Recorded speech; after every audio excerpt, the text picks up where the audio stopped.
System बना लिए हैं। हमारे पास तो साहिब न बड़ी इबादत है, न नमाजें हमारे पास है, न तिलावत कुरान हमारे पास है। अगर मैं झूठ बोल रहा हूं तो गिरबान पर करके उतार दीजिएगा। अपने घरों में झांक करके देख लीजिएगा कितने परसेंट आपके बच्चे हैं जो कभी बैठ करके सुबह में आपके घर में कुरान पढ़ते हैं। कितने परसेंट आपके बच्चे हैं जो कभी मस्जिदों में इमाम साहब के पास जाकर के कोई मसला पूछ रहा है। कितने परसेंट आपके घरों में बच्चे हैं कि कभी जोहर का वक्त नहीं मिला तो कम से कम असर में जाकर के नमाजें अदा कर ले। आज कितने परसेंट आपके घरों में बच्चियां हैं जो आज मोबाइल भी चला रही है, इंस्टाग्राम पे रील भी बना रही है, उसे कभी साहिब नमाज पढ़ने की फुर्सत नहीं है, कभी आपने तलकीन नहीं किया है, कभी दुआएं नहीं सिखाई है, कभी आपने उसे इस्लामी तरीका नहीं बताया है। मैं कहना चाहूंगा अपने घरों को जन्नती बनाना चाहते हैं। आज साहिब पूरी दुनिया परेशान है, बरकतें नहीं हो रही है, हम परेशान हैं, हम मारे जा रहे हैं, हम काटे जा रहे हैं, हम सताए जा रहे हैं, हमको भारत से निकाला जा रहा है। क्यों साहिब? मैं कहना चाहूंगा जब तक ईमान था ना लोगों के पास तब तक कोई किसी को जुर्रत नहीं थी टकराने की। जब तक ईमान हमारा महफूज था तब तक किसी को हिम्मत नहीं थी हमारे खिलाफ आवाज उठाने की। आज भी मैं कहना चाहूंगा आज बाबाओं के पास जा रहे हैं, आज मौलाना के पास जा रहे हैं, दुआ कर दीजिए मौलाना साहब, घर परेशान है, हम तबाह हो गए हैं, मेरा बेटा नाफरमान हो गया है, हमारी बेटी नाफरमान हो गई है। याद रखना साहिब, मैं कहना चाहूंगा आप जमाने की फिक्र छोड़ दीजिएगा, अपने घर पे नजर डाल लीजिएगा। हमारे घर में कितने बच्चे दीनदार हैं, अपने बच्चों को दीनदार बना करके चले जाए, अपनी बेटियों को दीनदार बना करके चले जाए। जब आप दीनदार बना करके जाएंगे तो सिर्फ दुनिया में आपको फायदा नहीं होगा, आप मर के कब्र में भी लेट जाएंगे। और बच्चों को दीनदार बना करके जाएंगे तो आपके बच्चे दुनिया में दीन का काम करेंगे, अल्लाह आपके कब्र में रहमत और नूर की बारिश अता फरमाएगा। अल्लाह या रसूल अल्लाह,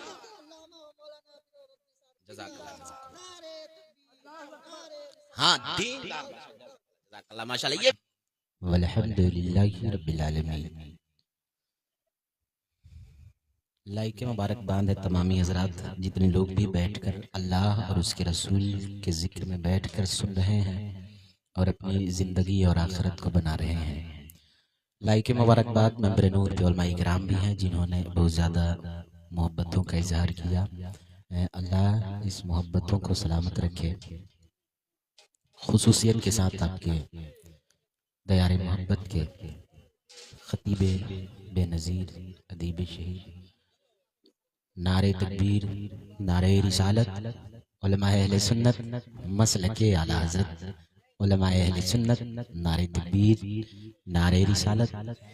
देखिए उलमाए किराम शुहराए-ए-ज़ाम का नूरानी काफ़िला धीरे धीरे तशरीफ़ ला रहा है और मैं भी थोड़ी देर के लिए आ गया हूँ। ये मत सोचिएगा कि कुर्सी लगा लिया है। देखिए खतीब अहले सुन्नत हज़रत अल्लामा इसहाक़ अहमद साहब की बिला तशरीफ़ फरमा हो चुके हैं।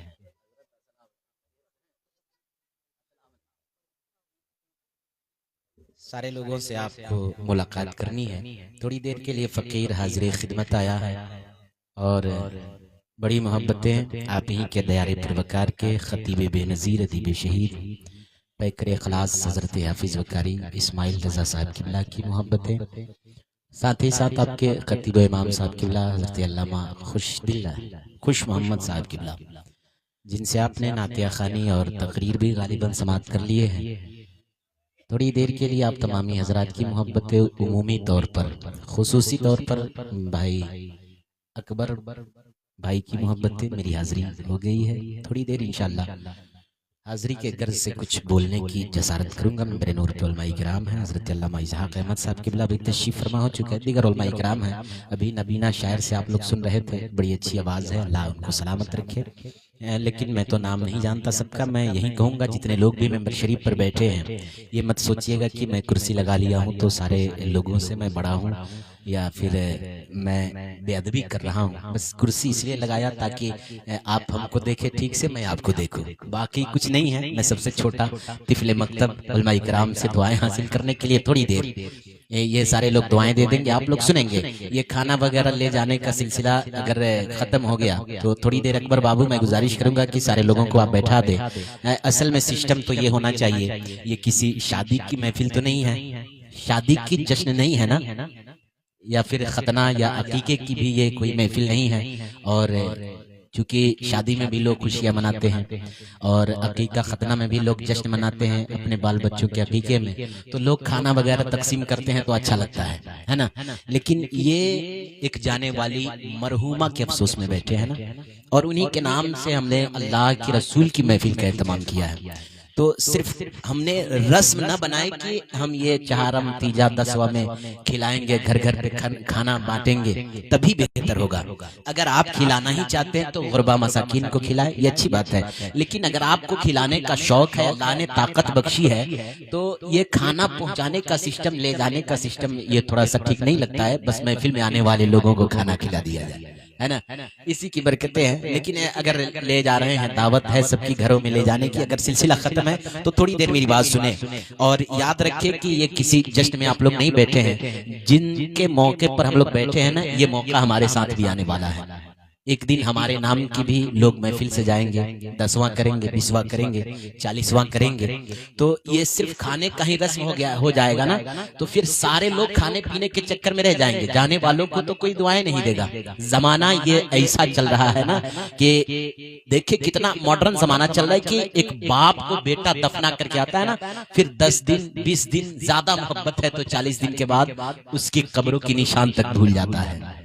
तो हम लोग सिर्फ खाने पीने ही में रह जाएंगे तो फिर क्या हासिल होगा। तो इस नियत से यहाँ कम से कम बैठे कि जाने वाली मरहुमा के नाम पे आज हम बैठे हैं, आने वाली नस्लें हमारे नाम पर बैठकर हमारे नाम की दुआएं करेंगी।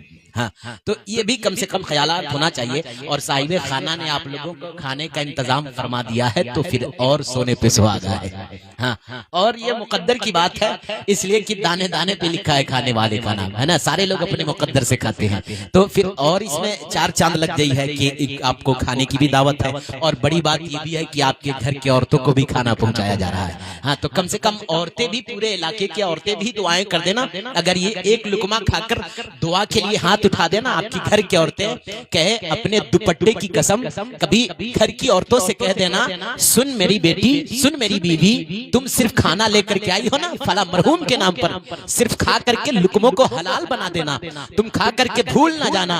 अपने घरों के अंदर माए बहनों से कहने की कोशिश करना, सुनो जो खाना आया है ना फला मरहुमा के नाम पर खाना आया है, तुम लुकमा जरूर खाना, लेकिन खा करके कभी बंद कमरे में अपनी अंधेरी कोठरी में बैठकर अपना दुपट्टा उठा करके रब की बारगाह में दुआएं कर देना। अल्लाह जिसके सदके में ये खाना हमें मयसर हो रहा है, अल्लाह उस मरहुमा को जन्नतुल फिरदौस में आला मकाम अता फरमा देना। खुदा की कसम, जब आपके घर की खातून खनीजे फातिमा ये बैठ करके दुआएं करेगी, उसके दुपट्टे बाद में नीचे आएगी, अल्लाह दुआएं मगफिरत का परवाना पहले सुना देगा। हाँ, ये भी तो होना चाहिए। हाँ, और कम से कम आप भी आए हैं तो खा करके हक अदा करें। आप दुआ दे, यहाँ बैठे सुभान अल्लाह अल्हम्दुलिल्लाह, और जाने वाले मरहुमा के लिए आप दुआएं करें, अपने ज़हन और फिक्र में रखें। इसलिए कि आपको बुलाने का मकसद, आपको दावत देने का मकसद, उलमा इकराम को बुलाने का मकसद सिर्फ यही है कि घर वालों का मकसद है कि जाने वाली मरहुमा की अल्लाह मगफिरत अता फरमा दे। हाँ, यही मकसद है ना, वरना आपको नहीं पूछा जाता क्या है, हम ना नमाजी है, ना हाजी है, ना तिलावत कुरान है, ना इबादत है हमारे पास, कौन है हमें एक लुकमा खिलाने वाला। लेकिन सिर्फ इसलिए खिलाया जा रहा है ताकि जाने वाली मरहुमा के लिए आप दुआएं खैर कर दे। आपको इसलिए बुलाया जा रहा है कि जाने वाले मरहुमा के लिए आप दुआएं कर दे। लेकिन हम साहिब तो सिस्टम बना लिए हैं, हमारे पास तो साहिब ना बड़ी इबादत है, ना नमाजें हमारे पास है, ना तिलावत कुरान हमारे पास है। अगर मैं झूठ बोल रहा हूं तो गिरबान पर करके उतार दीजिएगा, अपने घरों में झांक करके देख लीजिएगा कितने % आपके बच्चे हैं जो कभी बैठ करके सुबह में आपके घर में कुरान पढ़ते हैं, कितने % आपके बच्चे हैं जो कभी मस्जिदों में इमाम साहब के पास जाकर के कोई मसला पूछ रहा है, कितने % आपके घरों में बच्चे हैं कि कभी जोहर का वक्त नहीं मिला तो कम से कम असर में जाकर के नमाजें अदा कर ले। हाँ, कितने % आपके घरों में बच्चियां हैं जो जो आज मोबाइल भी चला रही है, इंस्टाग्राम पे रील भी बना रही है, उसे कभी साहिब नमाज पढ़ने की फुर्सत नहीं है, कभी आपने तलकीन नहीं किया है, कभी दुआएं नहीं सिखाई है, कभी आपने उसे इस्लामिक तरीका नहीं बताया है। मैं कहना चाहूंगा, अपने घरों को जन्नती बनाना चाहते हैं, आज साहिब पूरी दुनिया परेशान है, बरकतें नहीं हो रही है, हम परेशान हैं, हम मारे जा रहे हैं, हम काटे जा रहे हैं, हम सताए जा रहे हैं, हमको भारत से निकाला जा रहा है। क्यों साहिब, मैं कहना चाहूंगा, जब तक ईमान था ना लोगों के पास, तब तक कोई किसी को जुर्रत नहीं थी टकराने की। जब तक ईमान हमारा महफूज था तब तक किसी को हिम्मत नहीं थी हमारे खिलाफ आवाज उठाने की। आज भी मैं कहना चाहूंगा, आज बाबाओं के पास जा रहे हैं, आज मौलाना के पास जा रहे हैं, दुआ कर दीजिए मौलाना साहब, घर परेशान है, हम तबाह हो गए हैं, मेरा बेटा नाफरमान हो गया है, हमारी बेटी नाफरमान हो गई है। याद रखना साहिब, मैं कहना चाहूंगा, आप जमाने की फिक्र छोड़ दीजिएगा, अपने घर पे नजर डाल लीजिएगा, हमारे घर में कितने बच्चे दीनदार हैं, अपने बच्चों को दीनदार दीनदार बना करके चले जाए, अपनी बेटियों को दीनदार बना करके चले जाए। जब आप दीनदार बना करके जाएंगे तो सिर्फ दुनिया में आपको फायदा नहीं होगा, आप मर के कब्र में भी लेट जाएंगे। और बच्चों को दीनदार बना करके जाएंगे तो आपके बच्चे दुनिया में दीन का काम करेंगे, अल्लाह आपके कब्र में रहमत नूर की बारिश अता फरमाएगा। अल्लाह या रसूल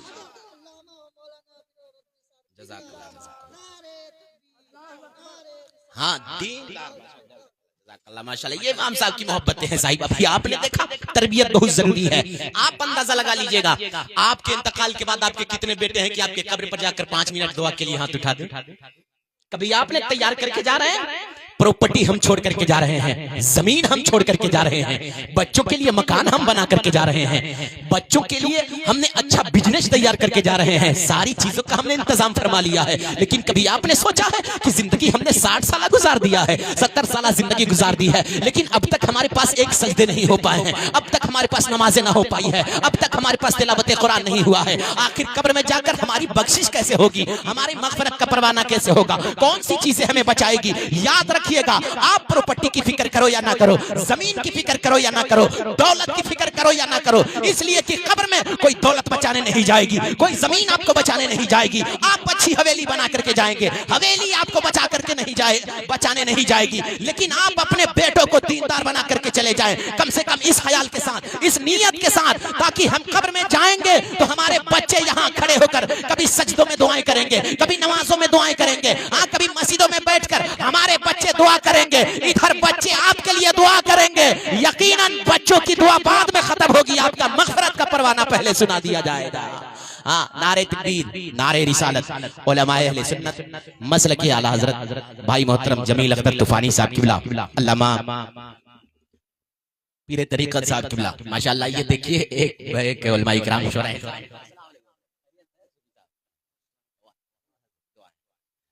माशाअल्लाह, देखिए मेंबर नूर पे एक खूबसूरत काफिला। ये यकीनन मैं उम्मीद करता हूँ कि भाई अकबर भाई की मोहब्बतें हैं कि सारे लोग ये उलमा इकराम, बहुत बड़ा लहजा भाई मुल्क का, बुलबुले गोपालगंज भाई हजरत मोहतरम जमील अख्तर तूफानी साहब की बिला तशरीफ फरमा हो चुके। दूसरी जानिब सूफी बासफा और हजरत अल्लामा निजामुद्दीन साहब की बिला सिवानी, वो भी मेरे नूर पे जलवागर हो चुके। दीगर उलमा इकराम, बस थोड़ी देर मुझे समाप्त कर ले, मैं ज्यादा लंबी चौड़ी तकरीर नहीं करूंगा, इंशाल्लाह उलमा इकराम का फहरिस्त बहुत ज्यादा है ना। अकबर भाई की मोहब्बतें थी, थोड़ी देर की मेरी हाजिरी हो गई है। हाँ, और कई दावतें मैंने अकबर भाई की कैंसिल किया था, मैं सोचा कि आज भी कैंसिल कर देता हूं, और मुझे एक जगह जाना भी था तो मैं नहीं जा पाया, बोला कि मैं बहुत कैंसिल किया हूं, इस बार पकड़ने की जरूरत है।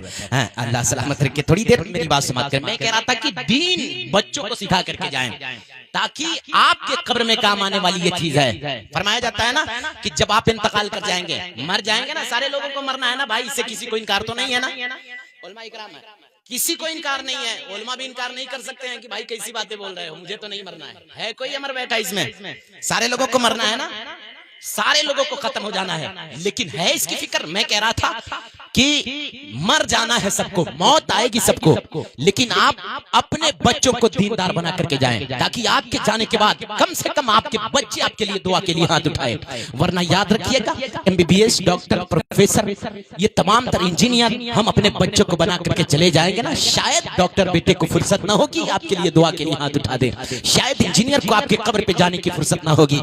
बनाओ, सारी चीजें बनाओ, लेकिन साथ में उसे दीन भी पढ़ाओ, इसलिए कि कौम में इंजीनियर की जरूरत है, हमारे कौम में मुसलमानों की कौम में प्रोफेसर की जरूरत है, डॉक्टरों की जरूरत है। सब चीज बनाओ, लेकिन उसके साथ साथ आप दीनदार बना करके जरूर जाओ, ताकि जब आपकी नस्लें दीनदार रहेगी, आपके बच्चे दीनदार रहेंगे, तो आप कब्र में लेटेंगे, वहां कोई चीज बचाने नहीं जाएगी। हाँ, जानते हो कब्र में जाने के बाद फरमाया जाता है सारे अमाल को उठा लिया जाता है। दुनिया में आप जब तक थे ना, तब तक मौका दिया जाता है कि आप नमाज पढ़ के रब को राजी कर लो। दुनिया में जब तक आप जिंदा हैं, तब तक आपको मौका दिया जाता है आप तिलावत कुरान करके रब को राजी कर लो। दुनिया में आप हैं, तब मौका दिया जाता है, आपके बस्ती में गरीब रखा जाता है कि आपको अगर रब ने पैसा दिया है तो गरीबों की मदद करके रब को राजी कर दो, यतीमों का सहारा बन के रब को राजी कर दो, नेकियां करके रब को राजी कर दो। आप तस्बीह व तहलील करके रब को राजी कर दो। मुस्तफा पे दुरूद पढ़ के अपने महबूब को और रब को राजी कर दो। आपको दुनिया में मौका दिया जाता है, लेकिन जिस घड़ी मलकुल मौत का पंजा तब दबाएंगे, आपकी रूह कब्ज करके लेकर के चले जाएंगे, फिर दोबारा मौका नहीं दिया जाएगा। अब आपका अमाल मुनक़ता कर दिया जाएगा। उस वक्त आप चाहेंगे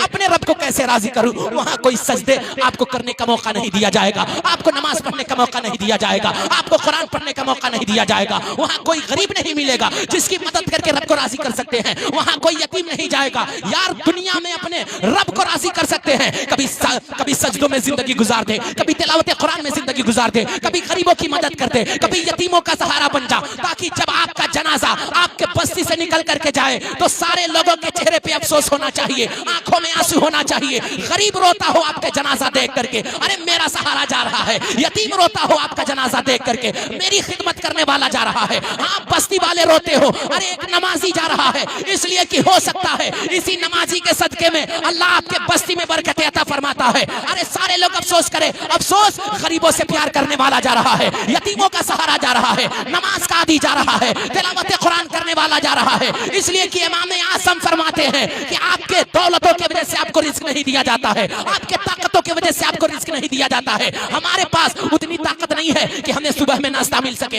या दोपहर में खाना मिल सके, रात को खाना मिल सके, लेकिन अल्लाह हम तो नमाज नहीं पढ़ते हैं, रोजा नहीं रखते हैं, हज व ज़कात नहीं करते हैं, फिर भी अल्लाह 3 टाइम खिला रहा है, हमें पानी पिला रहा है। ये रब की नेमतें हाजिर हो जाती है, सारी नेमतें मौजूद हो जाती है। हमारे पास ये हमारे सजदों की ताकत नहीं है, सिर्फ जुमा पढ़ने की ताकत नहीं है कि अल्लाह हमें खिलाता है, बल्कि इमाम आज़म फरमाते हैं ये तेरा कमाल नहीं है। कभी बस्तियों में घूम जाना, जब तू सो जाता है तो बस्ती से कोई गरीब रातों को मुसल्ला बिछा करके अपनी रब की बारगाह में सजदा रेज़ हो जाता है। उसकी सजदों की बरकतें हैं कि अल्लाह तेरी नस्लों को भी खाने का इंतजाम फरमा देता है।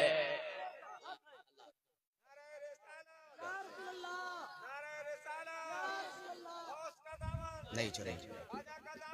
हाँ अल्लाह साहिब, आप के पास वो सजदे नहीं है कि आपको खाना दिया जाता, आपके पास वो इबादतें नहीं है कि अल्लाह आपको रिस्क देता। लेकिन अगर सारी चीजें मिल रही है ना, तो याद रखिएगा आपके इलाके में ये उलमा इकराम है। देखिए मैं कह रहा था बच्चों को दीनदार बनाए, कितनी छोटी बच्ची है, हाँ नात कितनी अच्छी पढ़ रही थी, आप सुने हैं ना। ये जज्बा होना चाहिए। ये किसकी बरकतें हैं? हजरत हाफिज कारी इस्माइल साहब की बरकतें हैं ना। अगर दीन होगी घर में ना, तो फिर इंशाअल्लाह नस्लें हमारी दीनदार होगी। ये जाहिर सी बात है, लेकिन हमारा सिस्टम तो ऐसा ही चला रहा है। ना बाप के पास दीन है, ना बेटे के पास दीन हो रहा है, ना हमारे जो घर में बहुएं आ रही है वो दीनदार आ रही है। तो फिर ये हमारे घर का निजाम तो बदलेगा ना साहिब। जाहिर सी बात है कि अल्लामा इस्माइल साहब अगर दीनदार हैं, ये उलमा हैं, बड़ी बात है ना, आलिम दीन है, हाफिज कुरान है, तो जाहिर सी बात है कि अपने बेटों के लिए अगर बहू का ये इंतखाब करेंगे तो जरूर दीनदार इंतखाब करेंगे। हाँ अपने घरों में चाहेंगे कि जरूर हमारी बेटियां दीनदार हो जाए, अपने घरों में चाहेंगे कि जरूर हमारा बेटा दीनदार हो जाए। ये दीन की बरकतें हैं, वरना इतनी उम्र में किसी को जुर्रत नहीं थी ये माइक पकड़ कर मुस्तफा की नबी की नात पढ़ देने की। इसलिए कि नबी की नात वही पढ़ता है जिसे मदीने का मुस्तफा पसंद फरमाते हैं। हाँ दीन उसी घर में आता है जिसमें अल्लाह तौफीक देता है, मदीने का मुस्तफा जिससे राजी होता है। हाँ और मैं कह रहा था कि हुजूर की महफिल में हमें तो बैठने का फुर्सत नहीं साहिब। ये बचपने से ना हमें सुनने का मिजाज है, ना सुनाने का मिजाज है, ना दीन पढ़ने का मिजाज है, ना बच्चों को पढ़ाने का मिजाज है। याद रखना, अगर बच्चों को हमने दीन पढ़ाना शुरू किया और वो बच्चे अगर दीनदार हो जाएंगे तो फिर आपकी दुनिया भी बेहतर कर सकते हैं और मरने के बाद वही बच्चे आपको जन्नत भी दिला सकते हैं। वही बेटे आपको जन्नत दिलाएंगे, वरना मरने के बाद कोई नमाज़ें ऐसी नहीं है जो आपको बख्शवा दे। लेकिन अगर सारे अमाल को मुनक़ता कर दिया जाएगा, इबादत को खत्म कर दिया जाएगा आपके इंतकाल के बाद, लेकिन बाकी रहने वाली वो 3 चीजें हैं। मैं 3 चीजों का तज़किरा नहीं करूंगा, वक्त कम है मेरे पास। एक चीज उसमें बड़ी बात है कि अगर आपके बेटे दीनदार है ना, तो फिर मरने के बाद भी आपके बेटे नेकियां करेंगे, सवाब आपको मिलता रहेगा। हाँ ये आप नेक औलाद छोड़ करके चले जाएं। जाने वाली मरहुमा इंतकाल कर गई है ना, सारे घरों से जनाजे निकल रहे हैं, आए दिन जनाजे में हम शिरकत होते हैं ना, शामिल होते हैं। हमें ये जनाजे रोज कहते हैं यार समझ जाओ। मलकुल मौत फरमाया जाता है ना, दिन भर में 36 मरतबा पहचानते हैं ना, वो मलकुल मौत जिसे मौत का फरिश्ता कहा जाता है ना। सारे लोगों को मुलाकात करनी है। ऐसी बात नहीं है कि हम प्रधान है तो हमें मौत नहीं आएगी, जवान है तो मौत नहीं आएगी। आपने जवानों को मरते देखा होगा, हाँ, आपने अपने घर से बच्चों को भी मरते देखा होगा। कोई ये जरूरी नहीं है कि हम बुढ़ापे में चले जाएंगे तभी हमारी मौत आएगी। अभी तो हमें मरना नहीं है, ताकत बहुत है, अभी तो हम इंतकाल नहीं करेंगे, हमारे पास ताकतें बहुत है। याद रखिएगा, कोई चीज आपको बचाने नहीं जाएगी। जवानी में भी मौत आ सकती है, मलिकुल मौत को जर्रा बराबर भी अफसोस नहीं है। जब मलिकुल मौत आता है ना, भाई एक तरफ रोता रह जाता है, एक भाई की जान निकल करके चला जाता है। हाँ, जब मलिकुल मौत आता है ना, एक तरफ बाप रोता रह जाता है, बेटे की रूह कब्ज करके चला जाता है। मलिकुल मौत वो फरिश्ता है ना, एक तरफ बेटा रोता रह जाता है, बाप की रूह को निकाल करके चला जाता है। ये वो मलिकुल मौत है। एक तरफ शौहर तड़पता रह जाता है, बीवी को मार करके चला जाता है। ये वो फरिश्ता है कि एक तरफ बीवी रोती रह जाती है, शौहर को मार करके चला जाता है। याद रखिएगा, मौत बरहक है और इसका टाइम किसी को पता नहीं है कि हमारी मौत बुढ़ापे में आएगी, हमारी मौत जवानी में आएगी। जवानों, अरे हर रोज अपने आप को मौत के करीब समझा करो, इसलिए हर रोज आखिरी समझा करो, कभी भी मौत का फरिश्ता आ सकते हैं। हाँ, याद रखिएगा, हमने दुनिया में बंगला बनाया, हमने दुनिया में कोठी बना ली है, हमने दुनिया में जमीन इकट्ठा कर लिया है, हमारे पास ताकतें हैं, हमारे पास दौलत की वजह से घमंड है, हमारे पास जमीन की वजह से घमंड है। याद रखिएगा, अपने वक्त के होंगे मालदार, अपने वक्त के होंगे जमींदार, अपने वक्त के होंगे आप मकान वाले, अच्छे आपके दुनिया में स्टेटस होंगे, लोग आपको सलाम करते होंगे, दुनिया में आपको इज्जतें मिलती होगी। लेकिन ये कमाल नहीं है, कमाल तो ये है कि जब आप दुनिया से ईमान बचा करके चले जाए, और अपना तो दूर की बात है, गैर भी देखे तो ये कहे, देखो ये दुनियादार नहीं जा रहा है, ये मदीने के ताजदार का गुलाम जा रहा है। हाँ, और वहां जाना है, गरीब होगा वो भी जाएगा, अमीर होगा वो भी जाएगा, जमींदार होगा वो भी जाएगा। कहां जाएगा? कोठी पे घमंड करने वालों, हमें तो वहां जाना है जहां कब्र जिसे कहते हैं उसमें ठिकाना होगा, जिंदगी का आखिरी वही ठिकाना होगा, और चैन से उसमें वही सोएगा जो हुजूरे पाक का दीवाना होगा।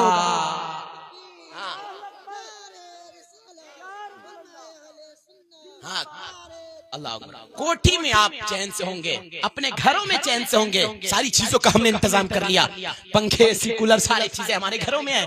हाँ, इसमें हम चैन से सोते होंगे, लेकिन जानते हैं कब्र में चैन से वही सोएगा जिसके दिल में मुस्तफा का प्यार होगा। चैन से कब्र में वही होगा जिसके पास खुदा का खौफ होगा। हाँ, कब्र में चैन से वही होगा। हाँ साहिब, याद रखिएगा, कब्र में कोई चीज बचाने नहीं जाएगी। हमने तो साहिब दुनिया का सिस्टम देखा है, दुनिया का निजाम देखा है, गैरों का तरीका हमारे पास है, दुनिया का स्टाइल हमारे पास है। कभी हमने मौत को याद किया है कि मर जाने के बाद, और ये रूह जहाँ हमें यकीनी तौर पर जाना है, जहाँ नहीं जाना होता है ना, अगर हम कहीं जाने का प्रोग्राम कर ले तो सारी चीजों का व्यवस्था करते हैं, इंतजाम करते हैं कि भाई हमें कल सफर करना है और सफर का अखराजात होना चाहिए, सारी चीजें मौजूद होनी चाहिए। तो ये कोई गारंटी नहीं है कि कल का सफर आप कीजिएगा या नहीं कीजिएगा, लेकिन सारी चीजें आपने इंतजाम कर लिया ना, अपने थैले में अपने कपड़ा रख लिया, लिबास रख लिया, सफर का तमाम तर चीजें रख लिया, लेकिन गारंटी नहीं है कि कल का सुबह आप देख पाइएगा या नहीं देख पाइएगा। लेकिन वहां तो यकीन है कि जाना है, सब कोई मानता है, इसलिए मानता है कि ये दुनियादार की बातें नहीं है, परवरदिगार की बातें हैं। और परवरदिगार की शान ये है कि कौले मोहम्मद कौले खुदा, फरमान न बदला जाएगा, बदले का जमाना लाख मगर कुरान न बदला जाएगा। अरे कुरान ऐलान कर रहा है, जाना है, यकीन है, तो उसके लिए तैयारी नहीं है। आप मौत की तैयारी करके चले जाए, यकीनन जब मौत की तैयारी करके जाएंगे तो आपके नजर में वो कब्र को सिर्फ गढ़ा महसूस किया जाएगा, आपके नजर में कब्र गढ़ा होगा। लेकिन आका फरमाते हैं, जब मेरा दीवाना आता है और जब नेक बंदा मरता है तो अल्लाह उसके कब्र को फकत कब्र नहीं रखता है, बल्कि जन्नत की क्यारी बना दिया जाता है।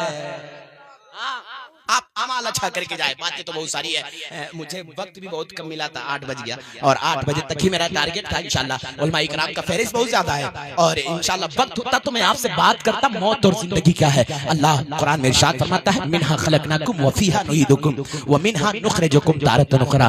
अल्लाह घमंड किस बात की? अल्लाह ने हमें मिट्टी से बनाया है। किस बात पे कर रहे हैं? कोई हीरे मोती से रब ने हमें नहीं बनाया, सोने चांदी से नहीं बनाया है। अल्लाह फरमा रहा है, मैंने मिट्टी से बनाया है तुझे। किस बात पे घमंड? अपने पैदाइश पे रिसर्च कर लीजिएगा कि आप किस कतरे से पैदा हुए हैं, वो कतरा कितना पाक होता है, उलमा इकराम से पूछ लीजिएगा, मेरे पास वक्त नहीं है बताने का। किस बात पे कर रहे हैं? कौन सी घमंड है? अल्लाह फरमा रहा है, मैंने तुझे मिट्टी से बनाया, इसी मिट्टी में दोबारा मिलाऊंगा, और फिर इसी मिट्टी से अल्लाह कयामत में फिर जिंदा फरमाएगा और हमें हिसाब किताब देना होगा। क्या दे सकते, क्या है, हम क्या लेकर के जाएंगे भाई? तो आप कोशिश करें, मर जाना है, कोई घमंड और कोई तकब्बुर नहीं, दुनिया से हमें कूच कर जाना है। अल्लाह से दुआ करूंगा अल्लाह जाने वाली मरहुमा के कब्र में रहमत नूर की बारिश अता फरमाए और हम तमामी को एक बनाए, नेक बनाए, मस्जिद के नमाजी मैदान के गाजी बनाए। अस्तगफिरुल्लाह रब्बिल ज़म्बि व अतूबु अलैह। रही चमन तो फूल खिलेंगे, जिंदगी रही फिर मिलेंगे। अस्सलामु अलैकुम।